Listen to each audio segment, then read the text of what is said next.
Blake, bravo. How did you pull it off? You know, Toby, when the Lord loves you this much, things just tend to work out. Welcome to the Church Gear Podcast, where we pull the tech out of the booth and onto the stage to share the most outlandish stories and hidden wisdom from the tech trenches. And now, here are your hosts. I'm your host, Blake Hodges, a man who is convinced that he has only lived this long by God's divine providence, and I'm here with my co-host, who is still alive because the devil doesn't take his own, Toby Walters. That was well played. I mean, watching what you put into your body does make me think like you are only still alive by the Lord's providence. I heard someone pray once in all seriousness at a McDonald's. They were like, God, if you just will this food to be for the nourishment of our bodies, we know that you can change that and make it all. And like they said it with a straight face. I was like, you trying to BS God right now? You know what we're eating. Yeah. And Blake, I myself, and I feel like almost everybody that knows you is wondering, like, is your personality just a long con? Or are you really like, this is who you are? This is who God created you to be? Or are you like playing a character, you know? That's the thing. I'm so deep into the character that it was a character at one point. It might be who I am now. And so one of the parts of your character seems to be like pop culture naivety. That's true. Naivete. So what is the year in which your pop culture knowledge was born? I became sentient in 2014.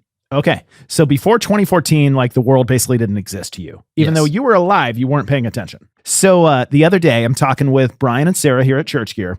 Brian's explaining a gigantic church Christmas event that his old church would put on. It's like a community event. And he's trying to get across the idea of how big this event was meant to be. And they said it was so big that one year we tried to get Pentatonix to come and perform at the event. And I just stared at him like you could hear the crickets in the background. And I was like, what? And he said, Pentatonix. And I was like, what the heck is that? And Sarah looks at me like, are you insane? Pentatonix. And I'm like, saying it more times doesn't change the fact that I have no idea what you're talking about. So apparently this is a group, Blake. Do you think I know who they are? So I put it up on Facebook. Well, first of all, I asked my wife. And my wife says, what? Who are you talking about? I have no idea who this is. Are you speaking in tongues? Pentatonix? Yes. So I put it out there on Facebook and I say, okay, like apparently there's a group called Pentatonix and they're kind of a big deal. Should I be ashamed that I don't know who they are or anybody in my camp? And Blake, I got lit up online. And you know who else would be lighting you up as me because I know who they are. This moment in your life caused Brian Deshawn to call me while I was in the tub. I was in the bathtub reading my leadership book for a leadership class, butt naked, and my boss calls me. I did not tell him I was in the tub. I pretended like I was, fully clothed. And I put my book down and he was like, do you know who Pentatonix is? I was like, yes. And then he cackled and he said, you need to make fun of Toby on the podcast. And so I was planning on doing it. And then I see in the outline, you did it to yourself. I know. So it's weird to me. Sometimes you feel like you haven't heard of something and then you go look it up. And, if it's an artist or a band, you listen to some of the songs and then, it kind of triggers like, oh, now I know who they're talking about. Like, I legit think that, Blake, you have somehow convinced the world to come against me in this practical joke that you got my friends and family involved. You changed the internet. You actually produced a cappella group and named them Pentatonix to get everybody to make me think I'm crazy. Do you know anybody can make a fake Wikipedia page? I know all the people that have currently come against you on this. Can you get the music produced and put up on to Apple Music? Have you seen what AI can do nowadays? That's pretty impressive, Blake, because still, like, even after everybody saying, like, what? Like, they kind of own Christmas when it comes to music. And Mariah Carey would like a word. Well, true. And so I am still, like, just baffled. So all of our listeners out there, you feel free to troll me online because I should be embarrassed. I don't know who Pentatonix is. But speaking of the unofficial manager for Pentatonix, a real guy named Dennis who has had a lot of jobs at churches, and the current one is the creative arts pastor at Skyline, Dennis Choy. Welcome to the podcast, Dennis Choy. Whoa, thank you guys. I used to be in the Pentatonix group. Actually, no, I used to listen to them is what I did before, but I knew who they were. Where have you been, Toby? Yes, Dennis, my guy. Now, one of my old friends did make the point that I'm a bit of a Scrooge when it comes to especially Christmas music. So he said, well, that doesn't surprise me because Toby doesn't like Christmas music. I'm like, oh, so they're more of a Christmas thing. That makes sense. Yeah, I could see that. And I just figure if it's not the movie Pitch Perfect, then I don't know the acapella world. Have y'all seen the Christmas prank? Now you've got me on Christmas. Have you seen the Christmas prank where like dude's got a 5-year-old kid and he misbehaves, so he takes a present out from under the tree, chucks it into the fire, and then the gift catches on fire? But it's a whole thing now that parents do. They package a couple fake boxes. Oh man, that's so good. I want to do that to my son now. You need to do it. Oh, that sounds amazing. I can't wait to do this myself. This might be the only reason I sire an heir. Oh, this could be trauma, future trauma someday. This would be great. Kids. Blake, I feel like you might actually just have children to pull off this practical joke where it's like you lay out all the presents and you say like, all right, let's see how many you get. And then you pull out this like list of grievances and you're like, did bad thing number 1. All right, toss it in the fire. Well, I can show you the video. I did this with Holloway last year. Toby, I've got like a 7-year-old. I've just been pulling that long con at church as well. And Dennis, have you ever been part of a Christmas production at a church big enough to bring Pentatonix in? Yes. Okay. I'll just leave it like that. Okay. Dennis got it done. We did have live camels. We did talk about different groups that could come in, but the live camels, we built doors big enough so live camels could walk into our facility. So yeah, I feel like that's similar to the Pentatonix live camels, right? I mean, have you ever done a Christmas event big enough to bring Bono in? Because Blake doesn't know who that is. Whoa, that's weird. Toby had to retreat to his safe space now that he didn't know who Pentatonix was. I know who Bono. Okay, the name alone, it's just it stands on its own. Like he's that guy that ripped off Coldplay. I know who he is. Oh man, oh that's a guy. Okay, and to clarify, Dennis, Blake knows who Bono is now, but 71 episodes ago did not. Look, him and Mick Hammer can shove it. Okay. Speaking of all the lies and the truth, let's do some 5 truths and a lie. Ooh, okay. What are you having, a heart attack there? What's going on? My heart just hurt really bad and I had to fart. I couldn't breathe. Well, is this the right podcast? I thought I was on the Church Gear podcast. Maybe this is a different one, huh? Maybe okay. We're doing a spinoff. All right. Okay, gotcha. Let's see if we can pull it back together here. Number 1. This is our third of the day. I named my son Luke after Luke Skywalker. Toby, do you know who Luke Skywalker is, you freaking anti-nerd? I do love the original Star Wars trilogy. Okay. Number 2. And so does Dennis, apparently. Yes. Number 2. Coke Zero is my drink of choice. Toby, do you have a soda of choice? Just Coke now. I used to drink Coke Zero, but now I just switched to the good old regular stuff. Like a real man. Yep. Number 3. I have several smartwatches because I can't make up my mind. That's amazing. I thought he was about to say I have several smartwatches because I'm so dumb. That would have been funny. Toby. Whoa. You guys get a little spicy right now, huh? Sorry about that. Number 4. I once had a water bottle addiction. Yeti, Hydro, Hurley, you name it. This is a thing. People do this. Yeah. Number 5. I played football in high school and weighed 115 pounds my senior year. Dang. Blake, when was the last time you weighed 115 pounds? 3 days after birth. Number 6, just kidding. Dennis didn't write a number 6 because he doesn't know how to count. 5 truths and a lie. Ooh. I just, my conscience as a Christian doesn't allow me to lie that many times. So I had to kind of limit my lies. Or maybe they're all truths. We don't know. We'll find out. He's only supposed to do one lie, Blake. Are these all lies? Oh, wait. One lie? What if all of these are lies? We don't know. I don't know. Okay. I'm going to lock in number 1. He did not name his son after Luke Skywalker because he could be named Luke, but he didn't name him after him. And I'm going to lock in the smartwatches because why not? Okay. Dennis, he's got smartwatches. I've got Luke Skywalker. What's the lie? All right, I'm gonna lock in number 6. Wait, there's no number 6, right? Well, let's see. The lie is, the half lie is I don't have the water bottle addiction or had one. My daughter does, so she loves buying them. But we have them. That's a half lie though, because the real lie is, we did not name our son Luke after school. Luke Skywalker, even though everybody thinks that's true. His name is Luke, but we didn't name him. I didn't name him after Skywalker, but my wife thinks I did, but I didn't. Hang on. So you didn't have a lie you didn't have a full lie. You had 2 half lies. Is that what we just heard? It's hard to lie, man. I can't do it. So I think you technically won, Blake. Toby, how does it feel that you had 2 chances out of 5 and you still missed them both?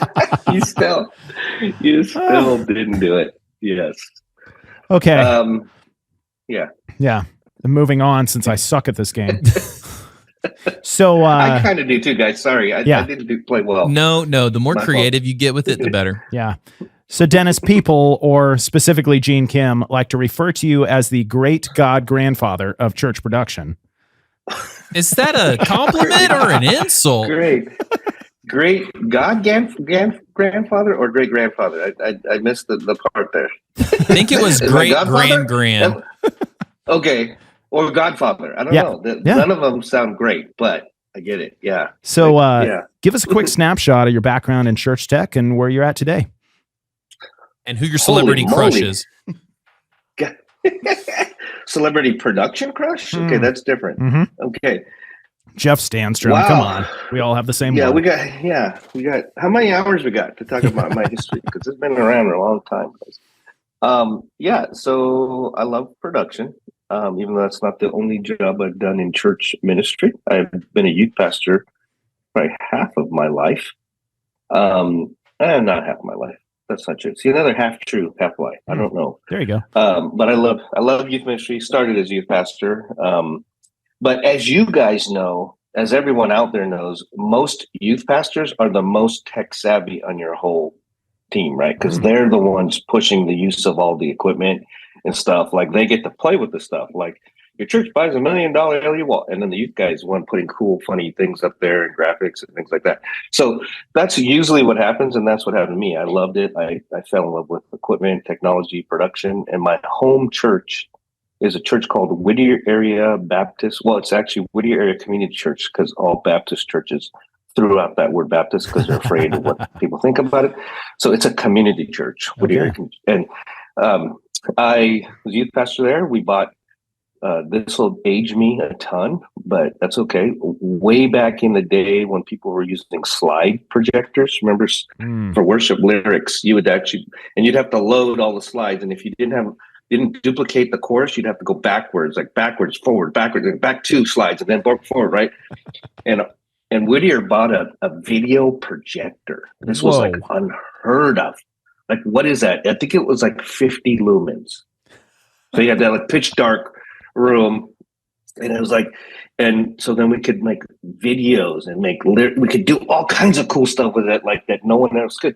But nobody in church really knew how to use it. So then I was making videos and bought some of the video equipment, and so that kind of launched me into like, production stuff. Well, you can do really cool things with it. And then I got into audio, and I got into the lighting.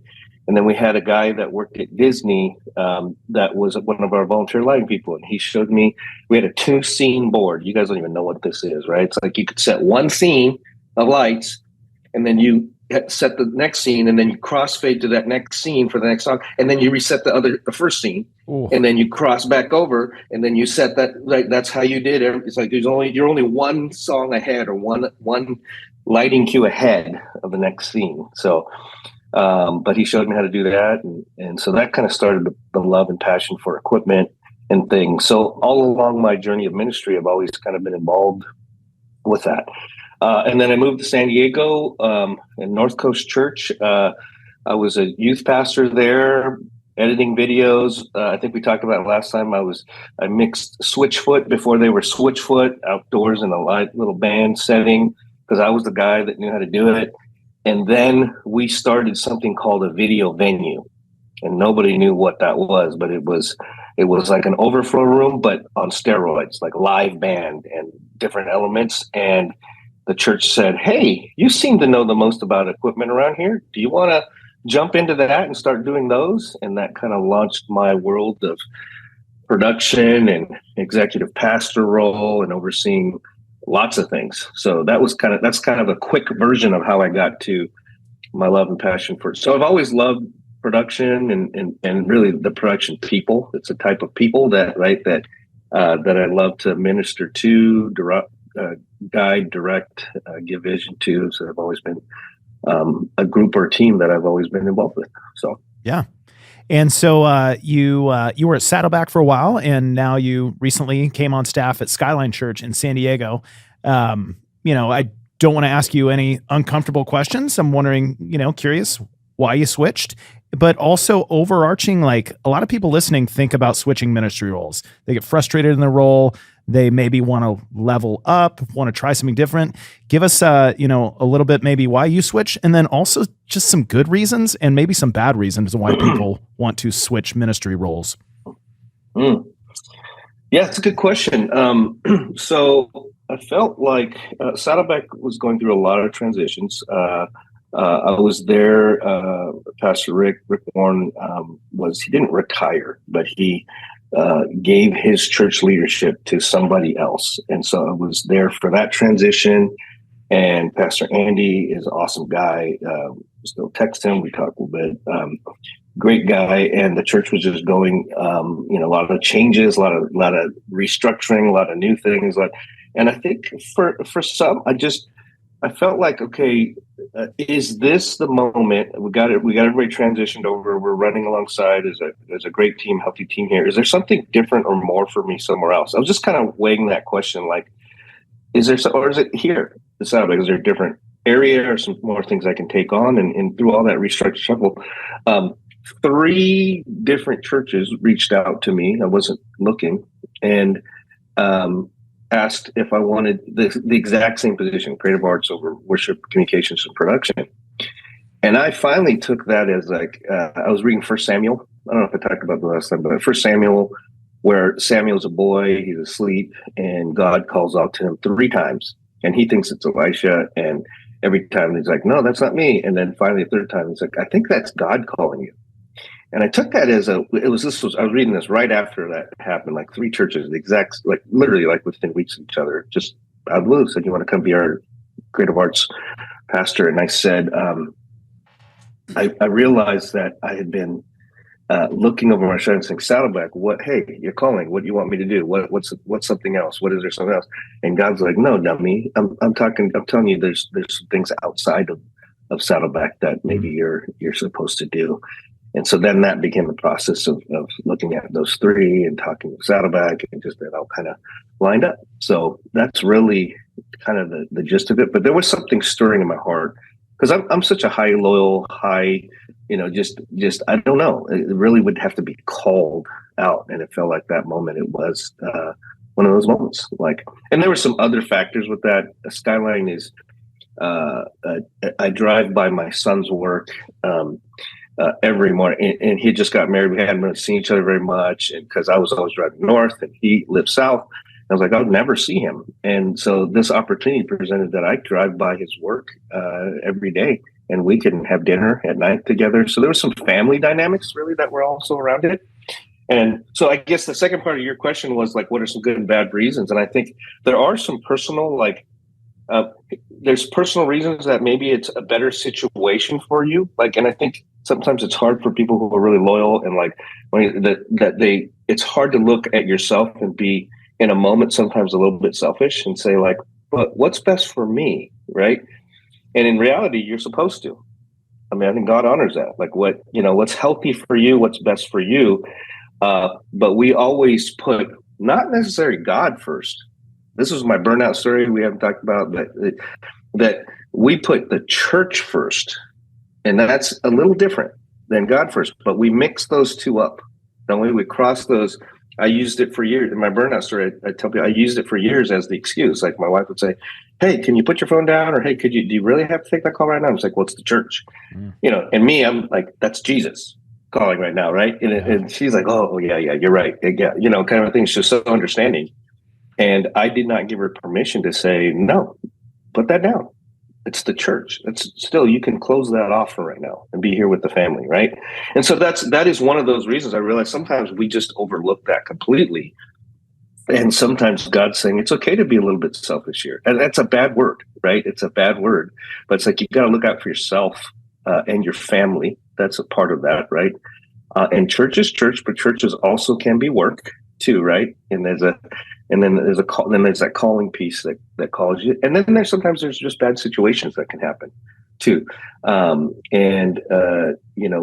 If there's situations at church and you address them and you feel like you're being overworked and you address it with leadership and they ignore it, then sometimes those are signs of going like, hey, subconsciously, sometimes it's not consciously, churches and people make mistakes, right? And if you don't say I'm overworked, they assume you're fine. They just assume you're fine because you're going to tell me, right, when it's too much. And sometimes people aren't mature enough in their minds and their standing, including me, to say like, hey, how do you stop? But it's not really church's fault, really, because like it's you have to be able to say, hey, it's too much. I think I need to pull back. Now their reaction will be their fault, right? If they say, no, you're fine, keep doing it. Or, hey, I need some more help. And they're like, no, you don't, just keep doing it. It's like, well, then they're not really addressing the issue that you're bringing up, right? But usually the problem is we don't even bring it up. So, yeah. So I got kind of deep, huh? Sorry, yeah. I got really deep really fast. Like, woo. No, that's great. So would you say it's not a good reason to leave a church if you're feeling overworked and burned out and you haven't said anything about it? Absolutely. I think that's usually the end result. Toby, that's the problem, right? That's the end piece is you got burned out. Yeah. And, you can burn out in a place you love too, right? Because you can work yourself. You can be so loyal, so dedicated that everybody thinks you're cool. And you tell everybody, I'm good. Yeah, I'm great. Yeah, everything's fine. Everything's cool. Right. And you're like, don't realize like you are working yourself to the bone, and again, it's not your church's fault if you don't tell them. It can't be. It's like everybody runs too fast. Everyone runs, especially the church that's growing, like everyone's probably feeling that, so I think I wouldn't say it's wrong. I think it would not be the appropriate step to just go like, see you later. I'm like, well, what happened? Why did you leave? But that's usually what happens. It's the end of the rope, right? The last ditch. And then it's like, it was the church's fault. It's like, well, yes and no. The church was just growing really fast. You just didn't say, hey, I got to slow down a little bit, or and they didn't address it. Or maybe you did and they didn't address it. And then it's like, okay, that's an issue, right? So. Yeah. Blake usually likes to tell me he's underworked. And so I just give him more stuff to do. That's a different problem. Yeah. Yeah, that's a different situation.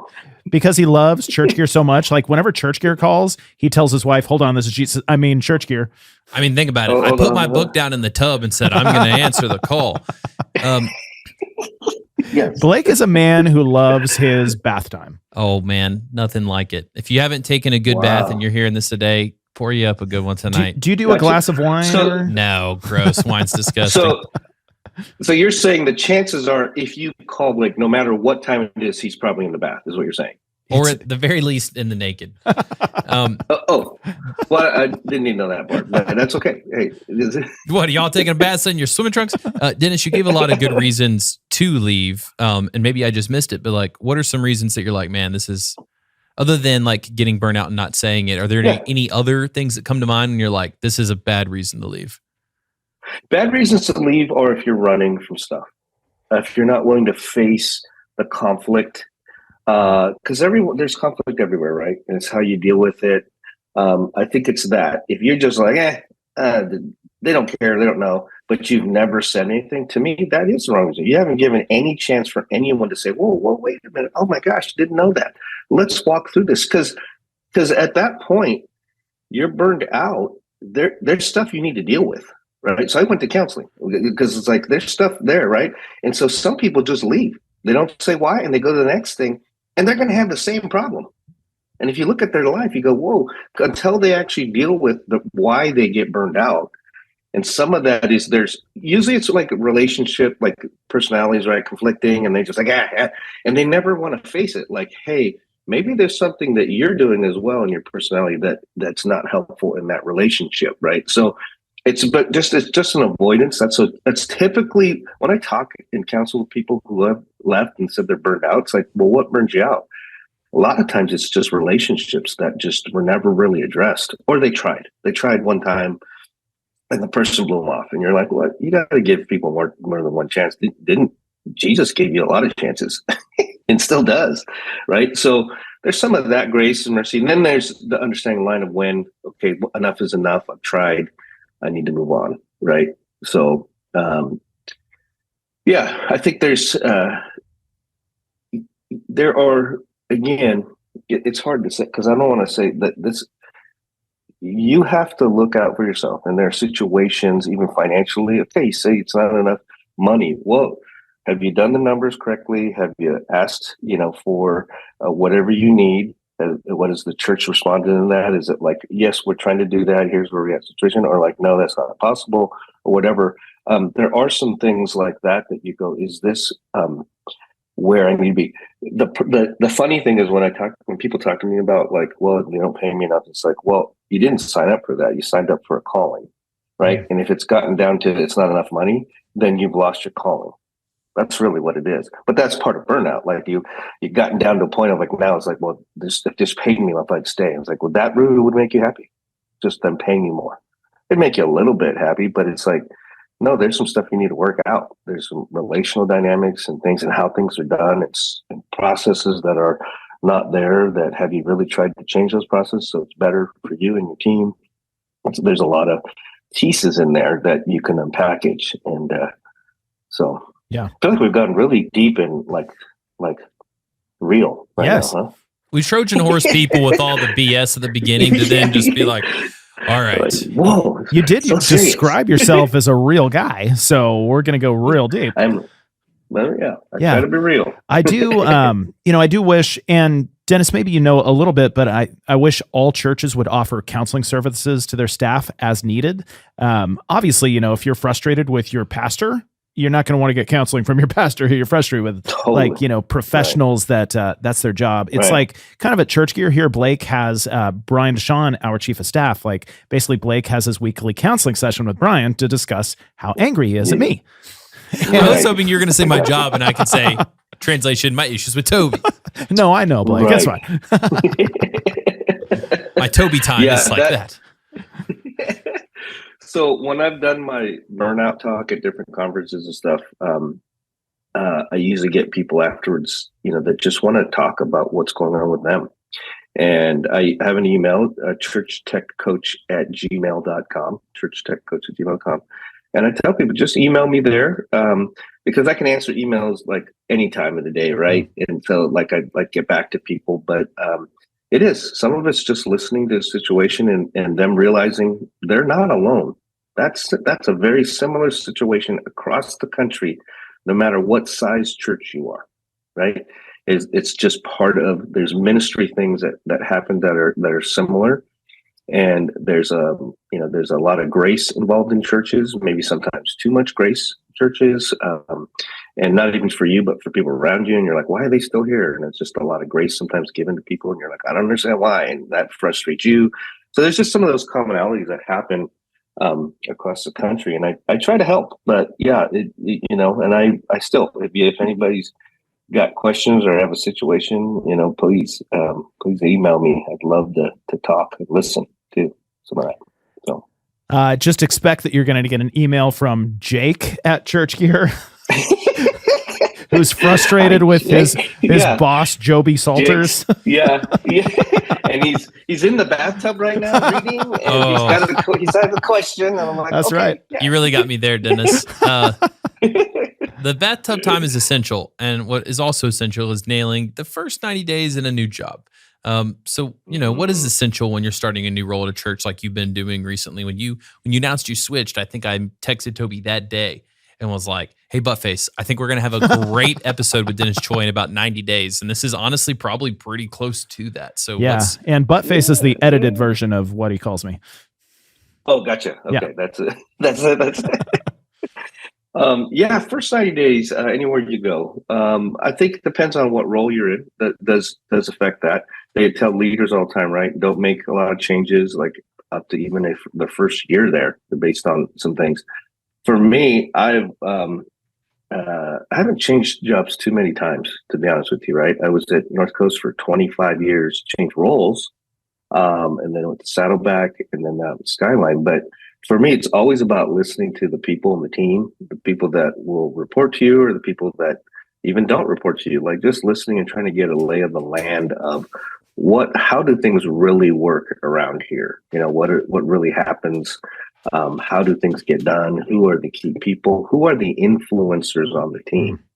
Because that's really key. You got to get in lockstep with those influencers. Otherwise, your life's going to be really hard. And that means any volunteer, a key volunteer who's like kind of one of the voices around there.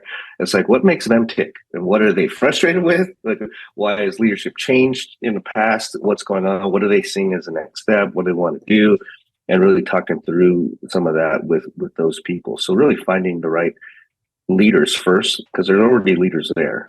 And, you got to rally them with you as you take on this new place. And then for me, it's always about like looking at the structure. Is it right?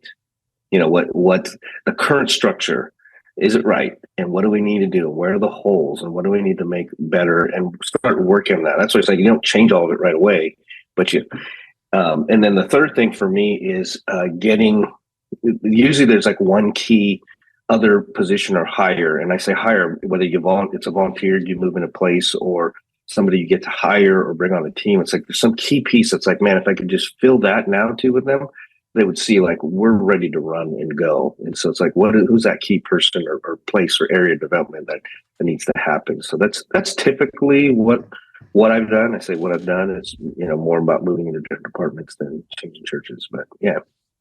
So, and then the fourth is take a bath and read. It's typically like, I try to throw that in there to make sure people do that. So you just got to stay relaxed. Yeah. Got to have your me time. Yeah, right. Blake, right. How did you win your first 90 days at Church Gear? In the first 90 days, I dropped a power amp on my ankle. I hit your car with the back of the van. No, you hit my house with the back of the van. I hit your house with the back of the van. I'm just kind of delusional at this point. This is our third pod. Every pod is worth about 4 drinks. So I'm feeling it. I do feel like some of the ways, and this is kind of your personality, Blake, in, the way in which you won when you first started Church Gear is like, number one, you were always on time. Like if you were not on time, you were dead. And then number two, you were just like, what are we doing today? Great. It didn't matter what I threw your way. You were just like, I'm in, let's do it. I mean, your performance has drastically dropped off, but maybe that's what all these baths are for. So what I'm hearing is, my dad got a hot tub. It's been real bad now. Oh, yeah. What I'm hearing is enthusiasm and timeliness can go a long way. And always being on time probably built a lot of trust with you. So, Dennis, how are you building trust with the team now? And how can you quickly build trust, with a new team? And how can you destroy trust with a new team?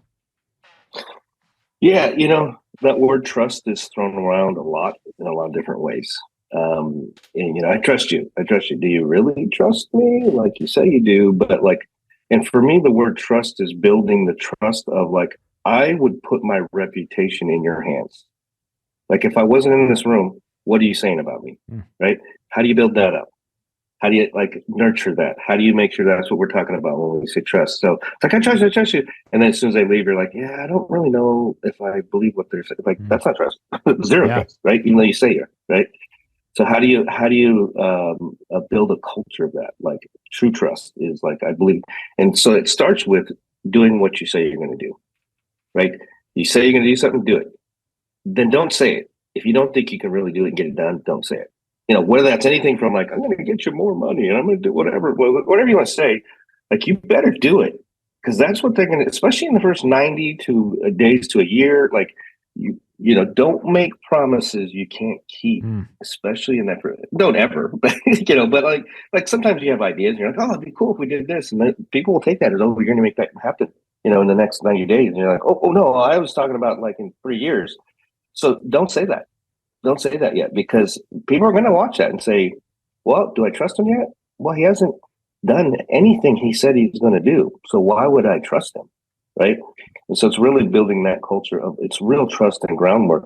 So one of the things is when you guys remind me, that's great, like showing up on time. But for me, it was like when I got here, it's like I just tried to jump in anywhere they needed a hand for something. Yeah. So here's a creative arts pastor, like, oh, we got to move some stuff in the back. Like, okay, cool, I'll go over there. And they're like, what? Wait a minute, no, you're the creative arts pastor. You're supposed to be over here. Like, well, no, I'll just help out. Oh, what time you guys come? Okay, I'll come in a little bit earlier, and I'll come whatever. And I just wanted to show them that I'm in there for the team, and that you can trust that I'll be there to help you with whatever. And then just started laying that foundation as we started. So, yeah, sounds easy, that. Huh? Yeah. Okay, so point the arrow the other direction. How do you build trust with your leader, your pastor, in your first 90 days to a year? Yeah, I think it goes both ways. I mean, it's a two-way street. So it's listening to what they want to do, what their vision is.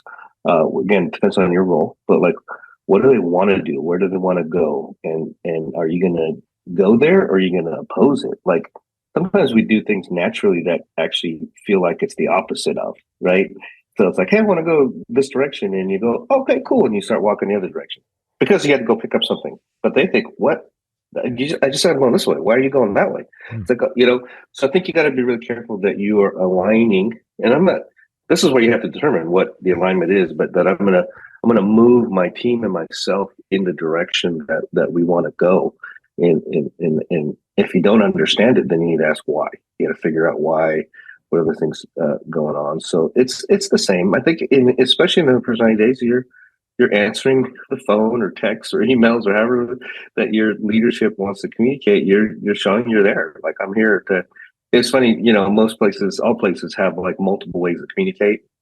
Right. You may have like texting, but then you may have WhatsApp, and you may have Slack, and you may have like, and it's some of that just figuring out those tools. Like, where do you want me to answer? Where you want me to answer? Right. Microsoft Teams. Like, some people like, well, I sent you Teams. Like, oh, is that how you want me to answer? Like, you may need to sort all those tools out later. Like, we have way too many tools. That's fine.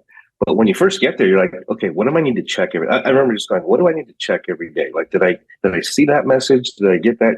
Like, okay, I checked all the things I think that people would try to communicate to me in different ways.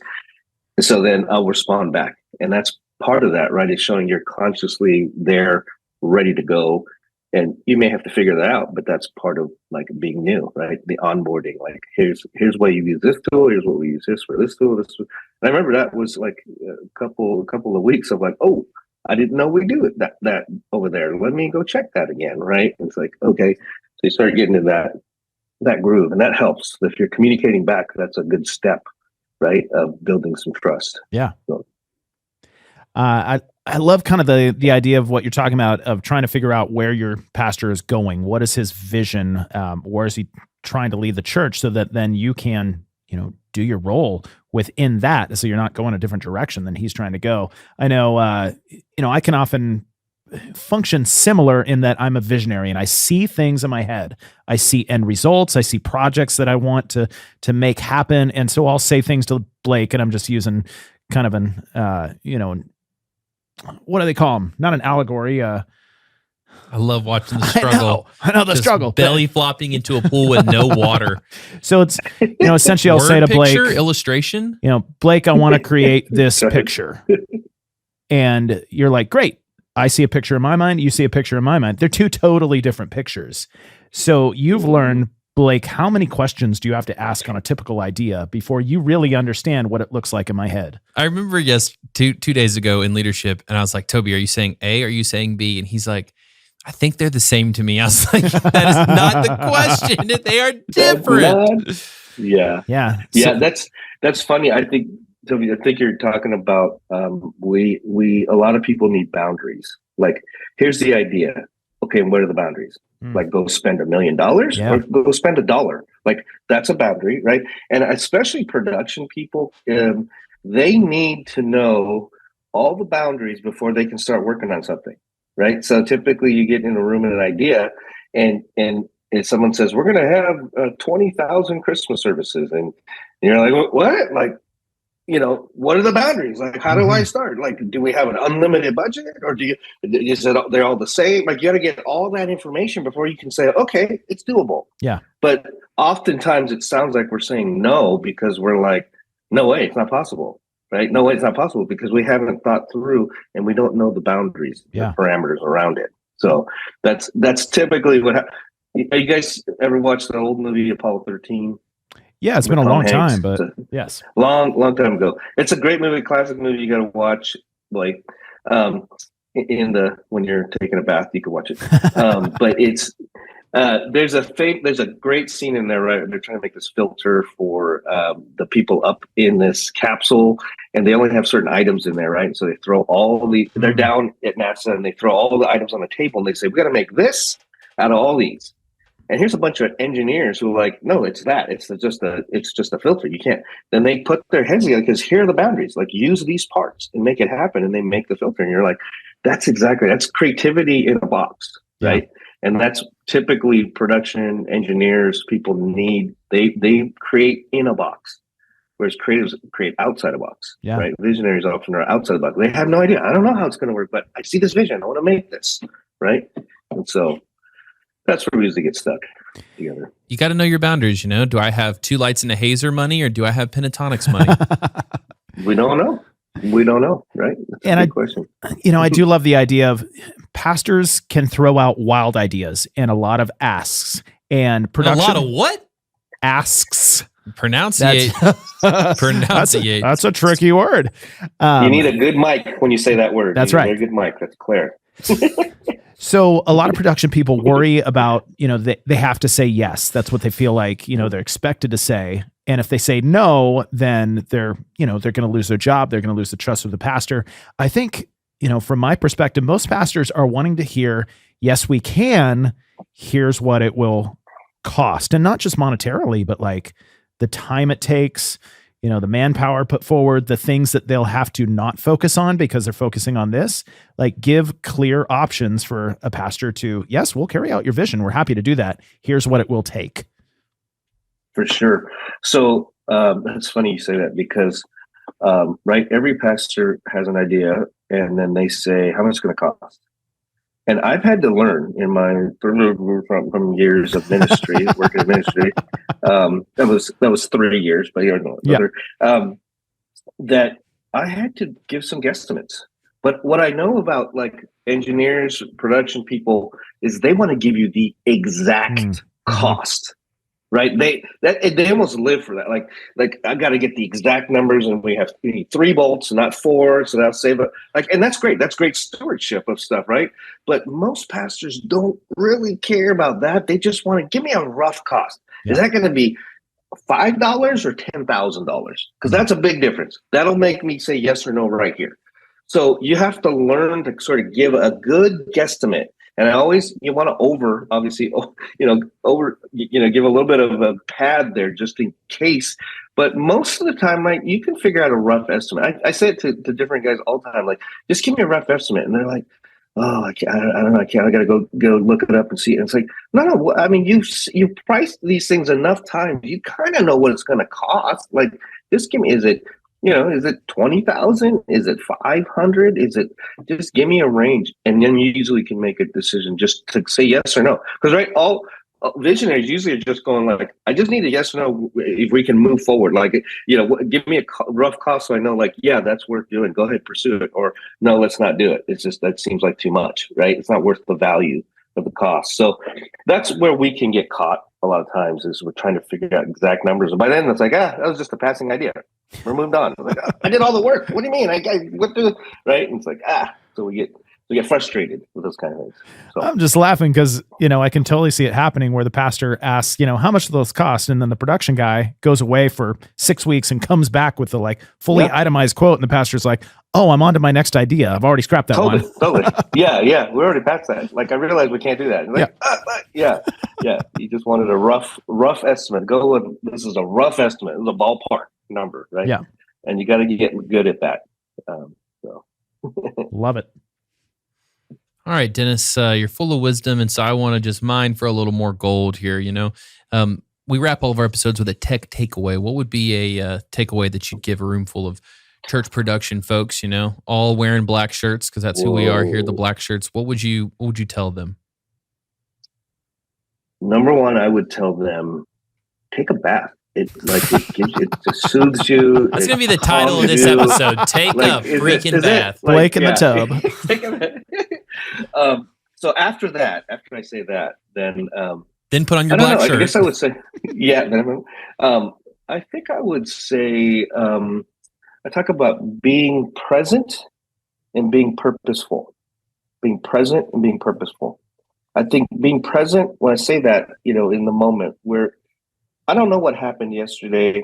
I don't know what happened 2 weeks ago. A lot of stuff has happened. A lot of things have changed.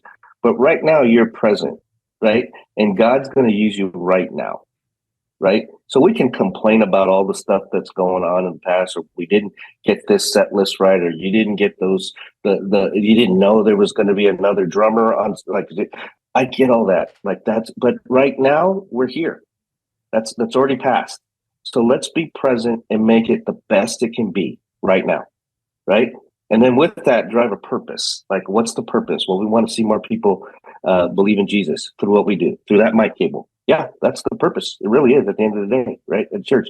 And so those are the two things: be present and be purposeful, because we can always complain about the past, but that past already happened. So right now you have an impact, a moment to make a difference in the kingdom. So take advantage of it. Be present in what you're doing and not be so frustrated and worried about what happened last week or yesterday or even 10 minutes ago. It's like, it's now. It's go time. Let's make it happen. Right? Don't waste any of Jesus's time. Truly, the advice, like, be where your feet are, has been one of the most helpful things ever, because I'll get so preoccupied. Toby, both of us on the skills finder, like, futurism was in our top 3. So I'll just be thinking about the future. And then I'm like, nope, just be where my feet are. So be where you are. Yeah. I like it, Dennis. Be present. You got anything you want to plug? Anything you want to point people towards? You guys, man. We bought some gear from you. It's great. Love it. Good job. Thank you for providing a service that helps churches and doing the heavy lifting part, because we always need gear, right? It's gear, but it's a tool. It's used, and so appreciate what you guys do, and appreciate you letting me be back here and throwing some lies and some truths out there. Love it. Hey, you're one of the few people, Dennis, you have an open invite anytime you need to get something off your chest. Well, thanks for joining us, man. Yeah, appreciate it. Yeah, thank you guys. Appreciate you guys. Thanks for hanging out with us. We hope to see you back next week for more absurd stories, tech takeaways, and overall buffoonery here at the Church Gear Studios. Okay, Blake, do you feel like our audience likely wears their black shirts in the tub? Oh, for sure. Bodysuit. Yeah. And so if they're in the tub in their black shirt and they're reading their leadership book, because now they listen to this episode with Dennis and they definitely want to, brush up on their leadership skills, what should they do next? Well, they should be fully dried off in their dry black shirt before they then text this episode. You just never know what can accidentally get texted. You text this episode to your buddy and you say, hey, this is how you gain wisdom right here, this episode. Yeah, and I think you started out with, hey, I was thinking of you in the tub, and so I shared this episode with you. Oh my gosh. Are we getting canceled yet?